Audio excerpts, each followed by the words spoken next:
ಶ್ರೀ ಮನೆ ರುಚಿ ರೆಸಿಪೀಸ್ಗೆ ನಿಮ್ಮೆಲ್ಲರಿಗೂ ಸ್ವಾಗತ.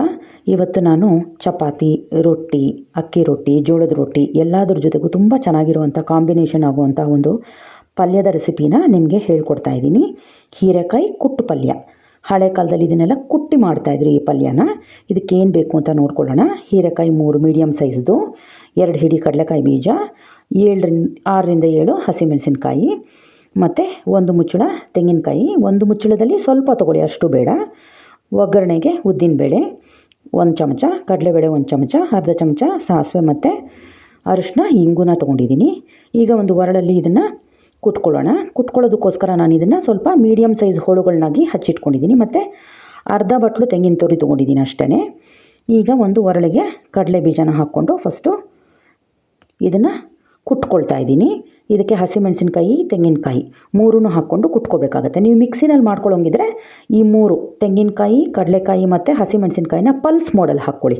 ಪಲ್ಸ್ ಮೋಡಲ್ಲಿ ಹಾಕ್ಕೊಂಡು ಎತ್ತಿಟ್ಕೊಂಡು ಹೀರೆಕಾಯಿನ ಸಣ್ಣದಾಗಿ ಹಚ್ಚಿಟ್ಕೊಂಡು ಅದಕ್ಕೆ ಬೆರೆಸ್ಕೊಳ್ಳಿ. ಹೀರೆಕಾಯಿ ಹಾಕಿ ಕುಟ್ಟಲೇಬೇಕು ಅಂತ ಏನೂ ಇಲ್ಲ. ಈ ಥರ ತರ್ತರಿಯಾಗಿ ಮಿಕ್ಸಿನಲ್ಲೇ ಹಾಕ್ಕೊಂಡು ಸಣ್ಣಗೆ ಹಚ್ಚಿರುವಂಥ ಹೀರೆಕಾಯಿ ಜೊತೆಗೆ ಮಿಕ್ಸ್ ಮಾಡ್ಕೊಳ್ಳಿ. ಆದರೆ ನಾನಿಲ್ಲಿ ಹೀರೆಕಾಯಿನ ಕುಟ್ಕೊಳ್ತಾ ಇದ್ದೀನಿ. ಕುಟ್ಟು ಪಲ್ಯ ಆಗಿರೋದ್ರಿಂದ ಇದು ಹೆಚ್ಚು ರುಚಿನ ಕೊಡುತ್ತೆ. ಸೊ ಕುಟ್ಕೊಂಡಾದಮೇಲೆ ಇದೆಲ್ಲ ಈ ಥರ ಮಿಕ್ಸ್ ಆಗುತ್ತೆ. ಒರಳು ತೊಳೆದಿರುವಂತಹ ನೀರು ಕೂಡ ನಾನು ಅಲ್ಲಿ ಸೈಡಲ್ಲಿ ಇಟ್ಕೊಂಡಿದ್ದೀನಿ. ಈಗ ಒಂದು ಪ್ಯಾನ್ ಇಟ್ಕೊಂಡು ಅದಕ್ಕೆ 2 ಚಮಚದಷ್ಟು ಎಣ್ಣೆನ ಹಾಕ್ಕೋಬೇಕು. ಎಣ್ಣೆ ಕಾದಾದಮೇಲೆ ಎತ್ತಿಟ್ಕೊಂಡಿರುವಂತಹ ಒಗ್ಗರಣೆ ಸಾಮಾನು ಏನಿದೆ, ಉದ್ದಿನಬೇಳೆ, ಕಡಲೆಬೇಳೆ, ಸಾಸಿವೆ ಎಲ್ಲ ಹಾಕ್ಕೊಂಡು ಸ್ವಲ್ಪ ಕೆಂಪಗಾಗುವಷ್ಟು ಹುರ್ಕೊಳ್ಳೋಣ. ಇದಕ್ಕೆ ಈಗ ಹೀರೆಕಾಯ್ದು ಏನು ಕುಟ್ಟಿಟ್ಕೊಂಡಿದ್ವಿ ಅದನ್ನೆಲ್ಲ ಫುಲ್ಲು ಇದಕ್ಕೆ ಹಾಕ್ಕೊಂಬಿಡೋಣ. ಹಾಕ್ಕೊಂಡು ಜೊತೆಗೆ ಬೆರೆಸ್ಕೊಂಡು ಚೆನ್ನಾಗಿ ಮಿಕ್ಸ್ ಮಾಡ್ಕೊಳ್ಳೋಣ. ಈಗ ಕುಟ್ಟಿಟ್ಕೊಂಡಿರುವಂತಹ ಪಲ್ಯದ ಮಿಕ್ಸ್ಚರ್ ಏನಿದೆ ಅದನ್ನು ನಾನು ಹಾಕ್ಕೊಳ್ತಾ ಇದ್ದೀನಿ. ಅರಿಶಿನ ಮತ್ತು ಇಂಗು, ರುಚಿಗೆ ತಕ್ಕಷ್ಟು ಉಪ್ಪನ್ನ ಹಾಕ್ಕೊಂಡು ಎಲ್ಲನೂ ಸೇರಿಸಿ ಚೆನ್ನಾಗಿ, ಮತ್ತು ಒರಳು ತೊಳೆದಿರುವಂಥ ನೀರು ಸ್ವಲ್ಪ ಹಾಕ್ಕೊಂಡಿದ್ದೀನಿ. 1/4 ಲೋಟದಷ್ಟು ನೀರು ಸಾಕು, ಜಾಸ್ತಿ ಬೇಡ. ಯಾಕಂದರೆ ಹೀರೆಕಾಯಿನಲ್ಲೂ ಕೂಡ ನೀರಿನ ಅಂಶ ಇರುತ್ತೆ, ನೀರಾಗಿಬಿಡುತ್ತೆ ಪಲ್ಯ. ಹಾಗಾಗಿ ಸ್ವಲ್ಪನೇ ನೀರು ಹಾಕ್ಕೊಳ್ಳಿ, ಮುಚ್ಚಿಟ್ಕೊಳ್ಳಿ. ಒಂದು 10 ನಿಮಿಷ ಬೇಯಿಸಿದ್ಮೇಲೆ ನೋಡಿ ಸ್ವಲ್ಪ ಚೆನ್ನಾಗಿ ಬೆಂದಿದೆ, ಸ್ವಲ್ಪ ನೀರಿದೆ.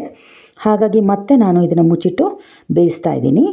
ಈಗ ಚೆನ್ನಾಗಿ ಬೆಂದಿದೆ. ಇದನ್ನು ಒಂದು ಸರ್ವಿಂಗ್ ಬೌಲ್ಗೆ ಹಾಕ್ಕೊಳ್ಳೋಣ. ರುಚಿಯಾಗಿರುವಂತಹ ಒಂದು ಈರುಳ್ಳಿ, ಬೆಳ್ಳುಳ್ಳಿ ಏನೂ ಬೇಕಾಗಿಲ್ಲ ಫ್ರೆಂಡ್ಸ್ ಇದಕ್ಕೆ. ಹಾಗೆಯೇ ತುಂಬ ರುಚಿಯಾಗಿರುತ್ತೆ. ಕಡಲೆಕಾಯಿ ಬೀಜನೇ ಇದಕ್ಕೆ ಮೇಯ್ನು ರುಚಿ ಕೊಡುವಂಥ ಪದಾರ್ಥ. ಈ ಒಂದು ರೆಸಿಪಿ ನಿಮ್ಮೆಲ್ಲರಿಗೂ ಇಷ್ಟ ಆಗಿದೆ ಅಂದ್ಕೊತೀನಿ.